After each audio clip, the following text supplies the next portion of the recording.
نحمد الله العظيم نصلي ونسلم على الرسول الكريم أما بعد فقد قال الله سبحانه وتعالى في كلامه القديم والفرقان الحميد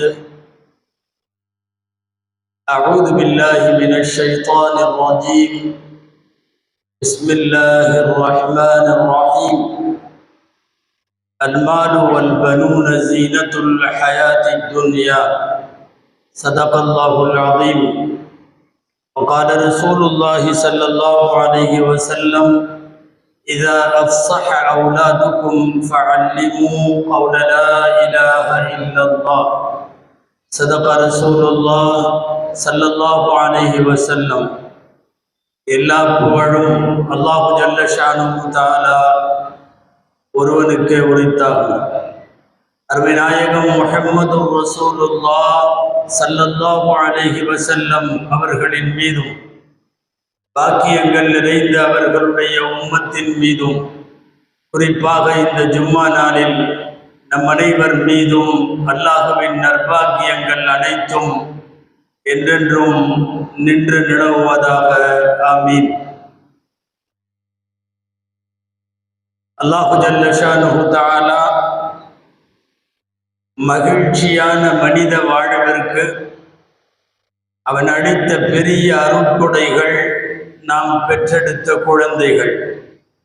திருமணத்தின் வழியாக ஆண் பெண் இருவரையும் இணை சேர்த்து வைத்து அதன் வழியாக இந்த உலகத்தில் இனப்பெருக்கத்தை ஏற்பாடு செய்த இறைவன் குழந்தைகளை கொடுக்கிறான்.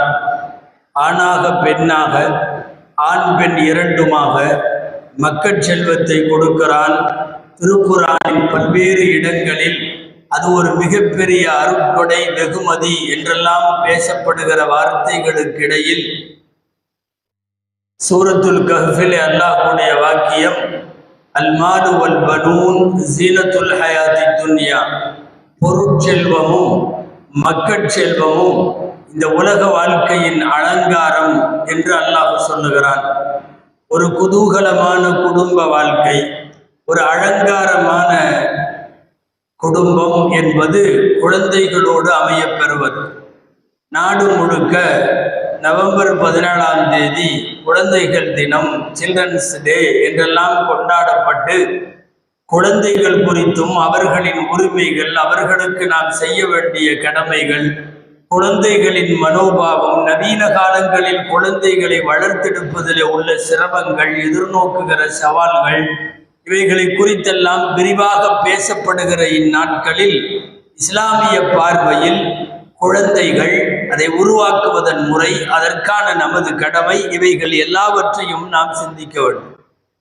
அன்பானவர்களே, ஒரு குழந்தை பிறக்கிற வீட்டில் அந்த பெற்றோர் மீது அவர்கள் செய்ய வேண்டிய மார்க்க ரீதியான சில அம்சங்கள் குழந்தைகளின் மீது உண்டு. அவ்வாறு குழந்தைகளுக்கு நாம் செய்ய வேண்டிய சிறப்பான செயல்பாடுகளில் மார்க்கம் ஒரு 10 விஷயம் வழிகாட்டுகிறது. ஒன்று, குழந்தை பிறந்த உடனே யாருக்கு குழந்தை பிறந்திருக்கிறதோ அவர்களுக்கு வாழ்த்து சொல்வது இஸ்லாமிய பண்பாடு.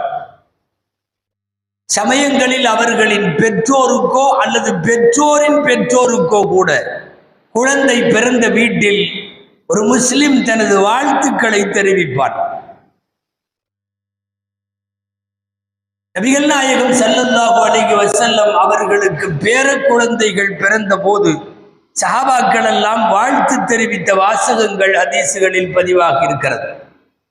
மதீனாவிற்கு நபிகள் நாயகம் ஸல்லல்லாஹு அலைஹி வஸல்லம் போனவுடன் முதலாய் பிறந்த குழந்தை அஸ்மா ஜுபைர் ரலியல்லாஹு அன்ஹுமா, இந்த தம்பதிக்கு பிறந்த ஆண் குழந்தை அப்துல்லா முதல் குழந்தை. மதீனாவிலே பிறந்துவிட்ட இந்த தம்பதியின் ஆண் குழந்தைக்கு தாத்தா அபூபக்கர் ரலியல்லாஹு அன்ஹு நானா முறை வேண்டும். அபூபக்கர் ரலியல்லாஹு அன்ஹுவுக்குத்தான் பேரன் பிறந்திருக்கிறான். எல்லா சஹாபாக்களும் அபூபக்கர் ரலியல்லாஹு அன்ஹுவை போய் பிறந்திருக்கிற ஆண் குழந்தைக்காக வேண்டி பெருவாரியான வார்த்தைகளால் வாழ்த்துக்களை சொல்லிய செய்திகள் ஹதீசுகளில் பதிவாக இருக்கிறது. வாழ்த்து சொல்லுவது ஒன்று, வலது காதிலே பாங்கும் இடது காதிலே இகாமத்தும் சொல்லுகிற நபி வழி, அது குழந்தைக்கான இரண்டாவது அம்சம். அழகான பெயர்களை தேர்ந்தெடுத்து அர்த்த செறிவும் வார்த்தை லகுவும் யார் கூப்பிட்டாலும் வாயில நுழையும் வண்ணமும் விளங்கும் வண்ணமும் அழகான பெயர் வைத்தல் குழந்தைக்கான மூன்றாவது அம்சம். நாலாவது தஹ்னீக் என்று சொல்லுவார்கள். ஹதீசுகளில் எல்லாம் வழிநடுக இருக்கிறது.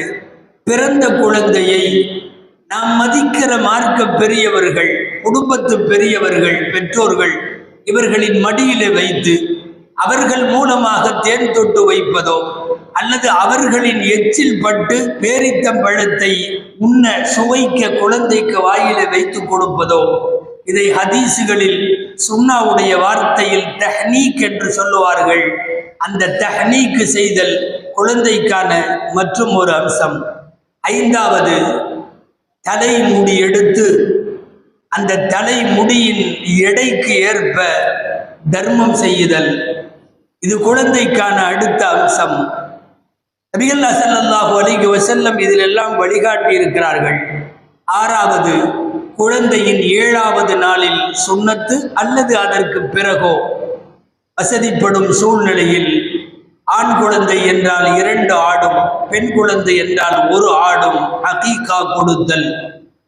அகீகா என்பது அரபி வார்த்தைக்கு தலையினுடைய முன்பகுதியில இருக்கிற ரோமம் என்றுதான் பொருள். எனவே அகீகா தரப்படுவது அந்த குழந்தையின் ரோமம் எடுக்கப்படக்கூடிய 7வது நாளிலேயே அந்த அகீகாவும் தரப்பட வேண்டும் என்று சொல்லுகிறது மார்க்க சட்டம். அகீகாவை தாண்டி அதை அடுத்தது அல் ஹிதான் என்கிற ஹத்னா செய்யுதல். முடிந்தவர்கள் 7வது நாளில், முடியாதவர்கள் மருத்துவர்களின் அறிவுரைப்படி உள்ள நாளில் எவ்வளவு சீக்கிரம் முடியுமோ அவ்வளவு சீக்கிரம் ஹத்னா செய்து விடுதல். குழந்தையின் பால் குடிப்புக்கு தேவையான ஏற்பாடுகளை செய்தல். மனைவியோ மனைவியால் முடியாத பட்சத்தில் மற்றவர்களுக்கு ஊதியம் கொடுத்தோ மொத்தத்தில் குழந்தைக்கான பால் குடி பொறுப்பேற்குதல். அதை அடுத்து குழந்தைக்காக வேண்டி செலவு செய்யுதல். அதை அடுத்து குழந்தையை இஸ்லாமிய மார்க்க நெறி பிரகாரம் வளர்த்து ஆளாக்குதல். அதை அடுத்து குழந்தைக்கு தேவையான எல்லா விதமான கல்விகளை போதித்து தருதல். அதற்கு அடுத்து சொத்திலே குழந்தையை வாரிசுரிமையாக்கி தான் விட்டு செல்லுகிற சொத்தில் பங்கு தருதல். இந்த 10 அம்சங்கள் ஏறத்தாழ ஒன்றுக்கொன்று நுழைந்தவை, தனித்தனியாக எண்ணுகிற போது 12 வரலாம்.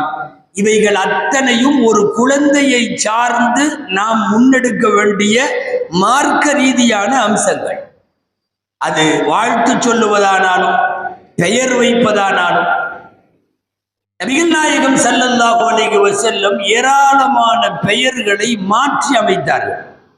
அறியாமை காலத்திலே கண்ட பெயரெல்லாம் வைக்கப்பட்டது. கல்லு, மண்ணு, பாறை, மலை, மட்டு என்று ஏதேதோ வைத்தார்கள்.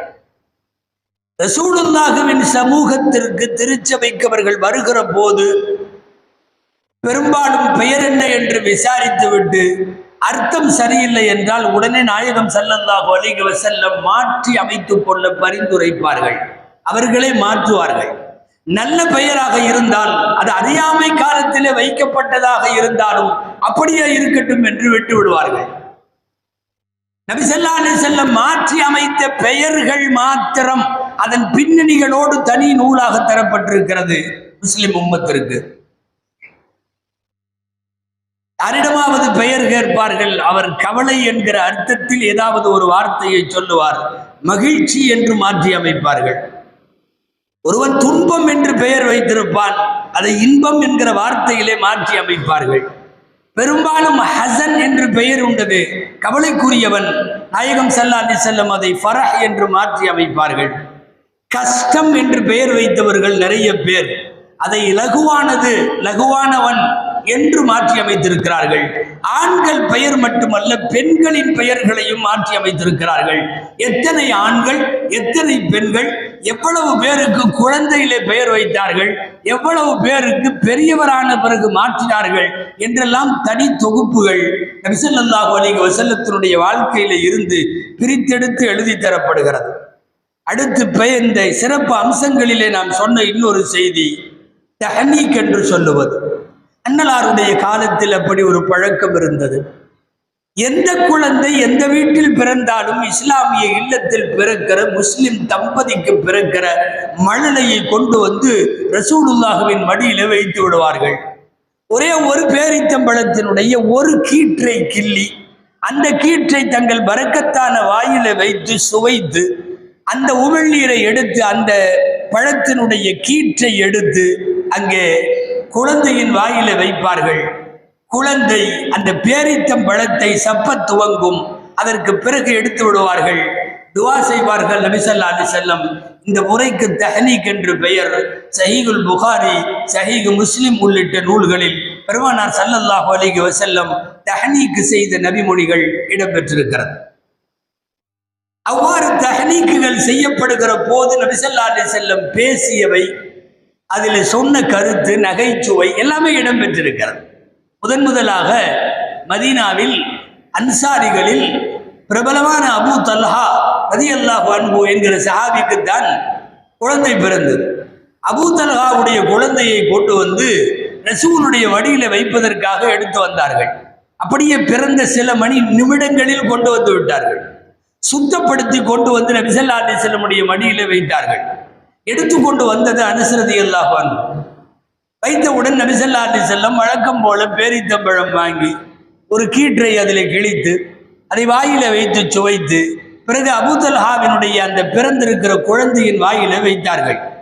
பொதுவாக குழந்தைகள் சில நேரம் தேனோ அல்லது இனிப்பு சுவை மிக்க எதையாவது வாயில வைக்கிற போது கூடுதலாக கேட்கும் வண்ணத்தில் அது அந்த பழத்தை சப்ப துவங்குகிற போது தொடர்ந்து வாயிலே சப்பிக்கொண்டே இருந்த அந்த குழந்தையை பார்த்துவிட்டு சிரித்து கொண்டே நாயகம் ஸல்லல்லாஹு அலைஹி வஸல்லம் சொன்னார்கள், உன்துரு இலா ஹுப்பில் அன்சாரி அத்தமர். இங்க எல்லாரும் பாருங்க, இந்த அன்சாரிகளுக்கு எப்படியெல்லாம் பேரிச்சம்பழம் பிடிக்குதுன்னு பாருங்க என்று நபி ஸல்லல்லாஹு அலைஹி வஸல்லம் சொன்னார்கள். இந்த குழந்தை அன்சாரி குடும்பத்தில் பிறந்தது. அன்சாரிகளின் பிறப்பில இருந்து இறப்பு வரை பேரித்தம்பழம் அவர்களோடு இணைந்து இயைந்து இருப்பது. எனவே அந்த குழந்தை சாப்பிட துவங்கிய தோரணையை ரசித்து நபி ஸல்லல்லாஹு அலைஹி வஸல்லம் சொல்லுகிறார்கள், பாருங்கள் இந்த அன்சாரிகளுக்கு பேரித்தம்பழம் எப்படி பிடிக்கிறது என்று பாருங்கள் என்று சொன்னார்கள். அன்பானவர்களே, குழந்தைக்கு நாம் செய்கிற சிறப்பு அம்சங்களில் முக்கியமாய் 3 செய்தி சொன்னோம் அல்லவா? அதாவது தலைமுடி எடுத்தல், பெயர் வைத்தல், அகீகா கொடுத்தல், முடிந்தால் ஹத்னா செய்தல். இந்த 4 அம்சங்களுமே 7வது நாளில் செய்யப்படுவது சுன்னத்தாகும். மருத்துவ தடைகள் இல்லை என்றால், மருத்துவர்களின் ஆலோசனைகள் எதுவும் மாற்றமாய் இல்லை என்றால், ஒரு நியாயமான இயற்கையான இயல்பான பிரசவத்தினுடைய குழந்தைக்கு அது 7வது நாளிலேயே அதை செய்து விடுவது சிறந்தது. அது நாம ஒரு நாள் ஏற்படுத்தி இருக்கிறோம், 40 வந்ததுக்கு அப்புறம் செய்யலாம், அல்லது ஏதாவது அடுத்து வரக்கூடிய விடுமுறையில் செய்யலாம். இப்படியெல்லாம் ஏற்படுத்தப்படுகிற கால வரையறைகள் ஷரியத்திலே சொல்லப்படவில்லை. ஷரியத்திலே அது 7வது நாள் சொல்லப்பட்டிருக்கிறது. அதிலேயும் தலைமுடி எடுத்து அதன் எடைக்கு நிகராக தர்மம் செய்தல் நிறைய பேர் செய்கிறார்கள். ஒரு குழந்தையோட தலைமுடியை ஒட்டு மொத்தமா எடுத்தா கொஞ்சம் வரும். அதை போய் வெள்ளியில நீங்க வச்சு எடை போட்டீங்கன்னா மிஞ்சி போனா நம்ம காசுக்கு 100 ரூபா தான் வரும். இன்னைக்கு வெள்ளியினுடைய விலையில ஒரு 100 ரூபா 150 ரூபா வரலாம். ஆனா ஃபிக்ஹுடைய கிதாபுகள்ல இந்த வாக்கியம் இருக்கிறது, குழந்தையினுடைய தலைமுடிக்கு தோதுவாக தங்கம் அல்லது வெள்ளியில் அதன் கிரயத்தை சதக்கா செய்தல் என்றுதான் வருகிறது சட்ட நூல்கள்ல. அப்படின்னா அவரவர் வசதிக்கேற்ப நாம ஃபிக்ஸ்டே பண்ணிட்டோம், அது வெள்ளியில மட்டும்தான் கொடுக்கணும் போல தெரியுது. அது அதிகபட்சமா 100 ரூபாய்க்கு மேல போகக்கூடாதுங்கிற அளவுக்கு பார்த்துக்கிறது இது அல்ல. அவரவர் வசதிக்கேற்ப மிஞ்சி போனால் குழந்தையின் முடியை எடுத்து நீங்கள் தங்கத்தில் எடை போட்டாலும் ஒரு 10,000 15,000 ரூபாய்க்கு மேல் வராது. ஒரு கோடீஸ்வர குழந்தைக்கும் வெள்ளியிலே தான் அதற்கு மதிப்பு நிகரான வேண்டும் என்கிற அவசியம் கிடையாது. தங்கமோ வெள்ளியோ அது 7வது நாளில் குழந்தையின் தலைமுடி முன்முடி எடுத்துவிட்டு அதனுடைய எடைக்கு ஏற்ப அவரவர் வசதிக்கேற்ப தங்கமோ அல்லது வெள்ளியோ அதற்கு நிகரான அந்த தொகையை தர்மம் செய்து விடுதல் என்பதும் குழந்தைக்கு நாம் செலுத்த வேண்டிய செய்ய வேண்டிய அம்சங்களில் முக்கியமானது. இப்படி வரிசையாக நாம் எல்லாவற்றையும் இந்த 10-12 அம்சங்கள் சொன்னோமே, இது அத்தனையும் குழந்தை பெற்றெடுத்தவுடன் நாம் செய்ய வேண்டிய பொறுப்புகள் எனலாம், ஷரியத்திலே விரும்பத்தக்க விஷயங்கள் என்று சொல்லலாம். இதில் சில கடுமையான சுன்னத்துகளாகவும் இருக்கிறது. ஒரு குழந்தை உருவாகுவதில், ஒரு குழந்தையை வளர்ப்பதில், ஆளாக்குவதில் தாய்க்கு பொறுப்பு, தந்தைக்கு பொறுப்பு, கல்விக்கூடத்திற்கு பொறுப்பு, சமூகத்திற்கு பொறுப்பு. 4 பொறுப்பு இருக்கிறது. சமூகமும் கல்விக்கூடமும் கண்டுகொள்ளாத அம்சங்களிலே கூட தாயும் தந்தையும், இந்த 2 பேரில் குறிப்பாக தாய். ஏன்னா அல்லாஹ் கொடுத்து விட்டான் குழந்தையை என்றால் இவர்கள் வளர்க்க துவங்குகிற போது இவர்களுக்கு இந்த அம்சமெல்லாம் வேண்டும். இஸ்லாம் முதல்ல குழந்தையை பெற்றுக்கொள்ள, வைத்து கொள்ள, வளர்த்து ஆளாக்க எல்லாவித வாசல்களையும் இஸ்லாம் திறந்து வைத்தது. திருக்குர்ஆனின் வழிநெடுகிலும் நீங்கள் பார்க்கலாம். 2 அம்சங்களுக்காகத்தான் அவர்கள் குழந்தைகளை கொலை செய்தார்கள். ஒன்று பின்னால் வரக்கூடிய வறுமையை பயந்து, இன்னொன்று சமூகத்தில் இருக்கிற கேவலத்தை பயந்து. இந்த 2க்காக குழந்தைகளை கொலை செய்த காலத்தை தடை செய்து குழந்தைகளுக்கான வாழ்வை துவக்கி வைக்கிறது இஸ்லாம். எந்த குழந்தையும் அது பெற்றெடுக்கப்பட்டு விட்டால் வளர்த்தாக வேண்டும், ரிஸ்க் அல்லாஹ்வுடைய கையில் என்கிற பேச்சு குர்ஆனுடைய குழந்தைகள் குறித்த முதல் வாழ்வுரிமை. இந்த தாய் தந்தை கல்விக்கூடம் சமூகம் இது எல்லாத்திலையும் ஆகச் சிறந்த பொறுப்பில் இருப்பவள் தாய் மட்டும்தான். சும்மா சொல்லல. ஒரு பெண் பார்க்கிற போது நீங்கள் மார்க்க நெறி உள்ளவளை மணந்து கொள்ளுங்கள் என்று சொல்லுவதற்கு காரணமே நாளை அவள் பிள்ளை வளர்க்க வேண்டும் என்பதால் தான்.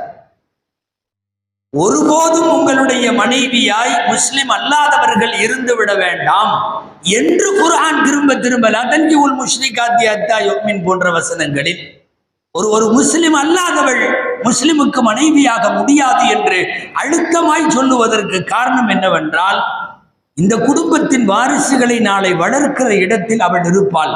எனவே மார்க்கம் தெரிந்தவளாய், மார்க்க மாண்புள்ளவளாய், நெறி பூண்டவளாய் அவள் இருக்க வேண்டும் என்று விரும்புகிறது தாய். குழந்தைக்கென்று இறைவன் படைத்த அற்புதமான ஒரு படைப்பு தாய். நமக்கு தெரியும், தாய்ப்பாலை விட உலகத்தின் சிறந்த உணவும் இல்லை, சிறந்த மருந்தும் இல்லை. ஒரு குழந்தைக்கு நீங்கள் உலகத்தில் இருக்கிற எல்லா உணவையும் கொண்டு வந்து வைத்தாலும் தாய்ப்பால் போல் குழந்தைக்கு ஒரு உணவு கிடையாது. தாய்ப்பால் போல் குழந்தைக்கு ஒரு மருந்து கிடையாது. அது ரப்புடைய ஏற்பாடு. தாயையும் பிள்ளையையும் இயற்கையாகவே பாசத்தால் மட்டுமல்ல பண்பாடுகளாலும் இணைக்க வைக்கிறான். தாய்ப்பால் வழியாக வருவது பிரியமும் பாசமும் மட்டுமல்ல, தாயும் அவள் சார்ந்த பழக்க வழக்கங்களும் எல்லாம் வரும். அதனால்தான் குழந்தை வளர்ப்பு அவ்வளவு சீக்கிரமா தாய் தந்தை இருவரும் பிரியும் சூழ்நிலை வந்தால், தலாக்கு போன்றவைகள் வந்தால், குறைந்தபட்சம் 7 வயது வரைக்குமாவது ரசூலுல்லாஹ்வுடைய நூற்றுக்கணக்கான ஹதீஸ்களில் தாயை சார்ந்துதான் தீர்ப்பு தரப்பட்டிருக்கிறது. தாயிடம்தான் குழந்தை வளர வேண்டும்.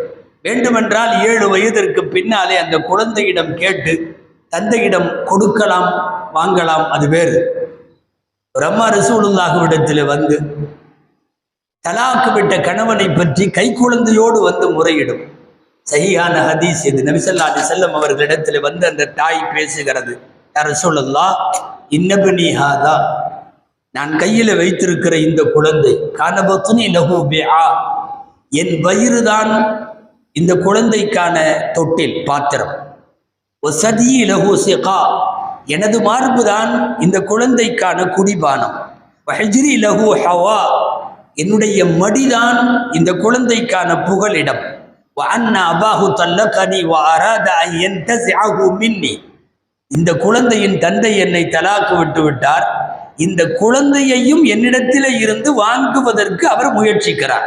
வஅராத அன் யன்தஸிஅஹு மின்னி, என்னிடமிருந்து குழந்தையை பிடுங்க முயற்சிக்கிறார்.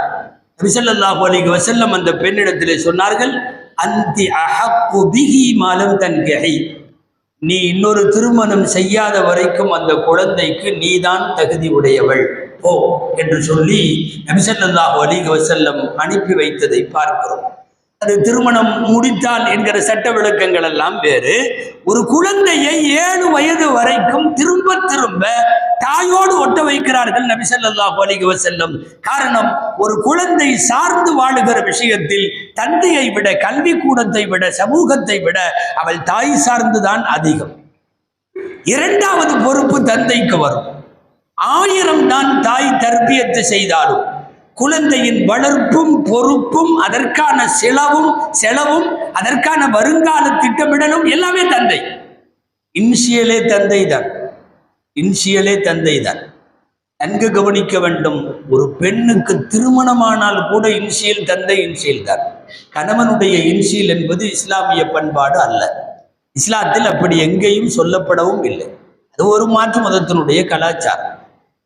திருமணமானதற்கு பிறகும் அல்ல, மௌத்தாகிற வரை ஆணுக்காயிருந்தாலும் பெண்ணுக்காயிருந்தாலும் இன்சியல் தந்தையினுடைய இன்சியல் தான். தந்தை தான் அதற்கான பொறுப்பு.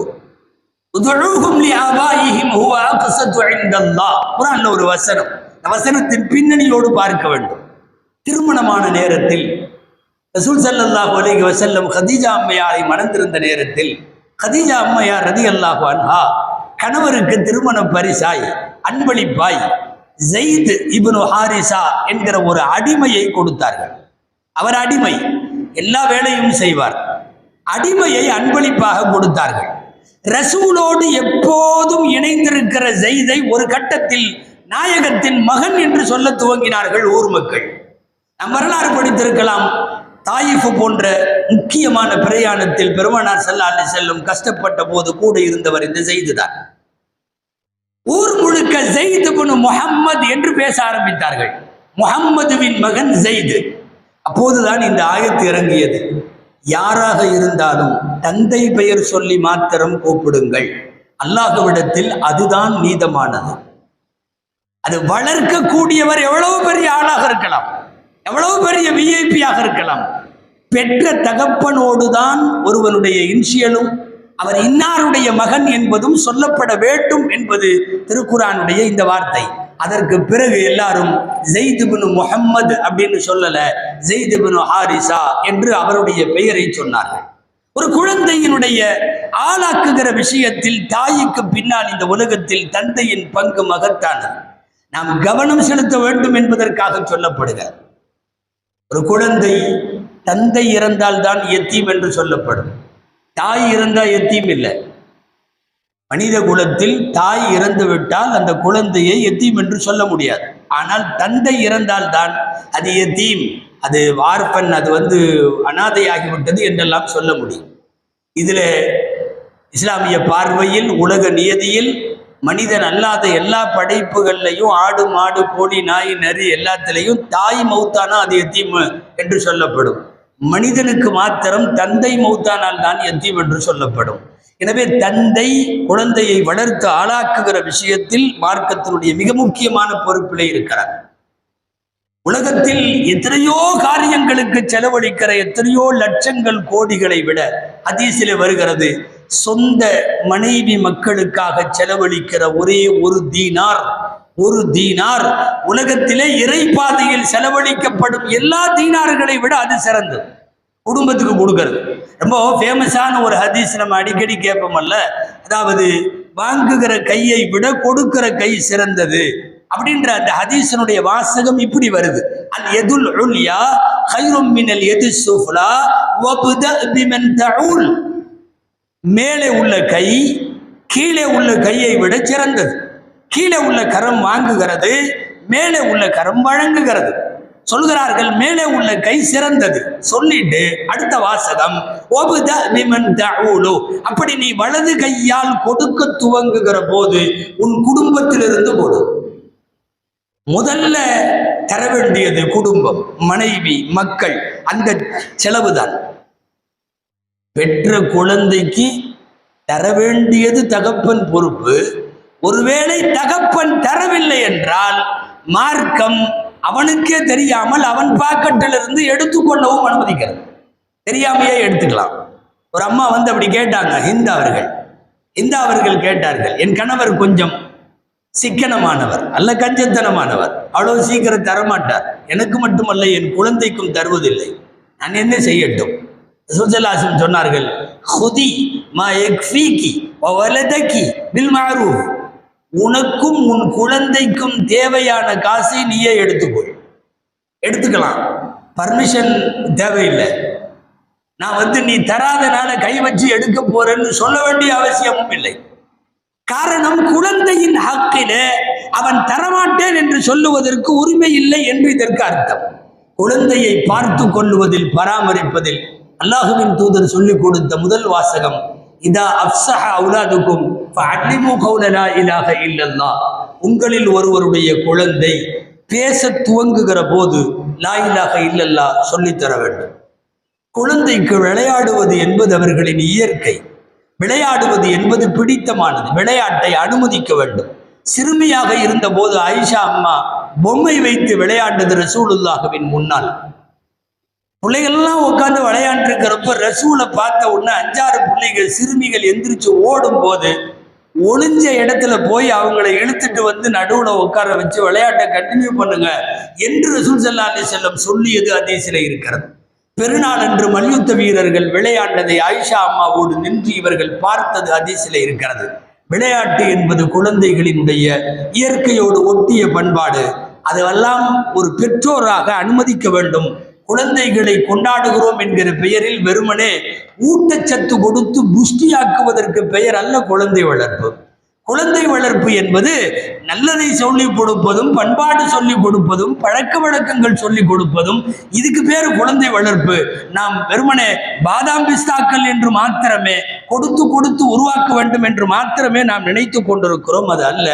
இறுதியாய் ஒரு செய்தி, பெருமானார் முஹம்மது ரசூலுல்லாஹ் ஸல்லல்லாஹு அலைஹி வஸல்லம் அவர்களுடைய சொல்லின்படி குழந்தைகள் என்பது இந்த உலகத்தினுடைய குதூகலத்திற்கு, இந்த உலகத்தினுடைய மகிழ்ச்சிக்கு மட்டுமல்ல, மரணத்திற்கு பின்னாலும் மகிழ்ச்சிக்கு குழந்தைகள் தான் காரணம்.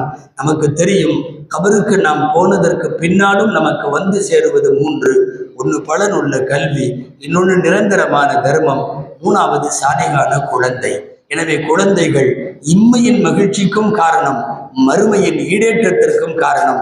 அல்லாஹ் ஜல்ல ஷானஹு தஆலா எல்லோருக்கும் பிள்ளை பேறுகள் தருவதோடு, யாரெல்லாம் கேட்டு கையேந்துகிறார்களோ அவர்களுக்கு தருவதோடு, யாருக்கெல்லாம் பிள்ளை பேறு வழங்கி இருக்கிறானோ அந்த பிள்ளைகளை எல்லாம் இருக்கிற போதும் மகிழ்ச்சி தந்து, மரணத்திற்கு பின்னாலும் நமக்கு மறுமைக்கான வெற்றியை நல்கிற நல்துவா செய்கிற சந்ததிகளை அல்லாஹ் நமக்கு தருவானாக. ஆமீன். வ ஆகிரு தஅவானா அல்ஹம்துலில்லாஹி ரப்பில் ஆலமீன்.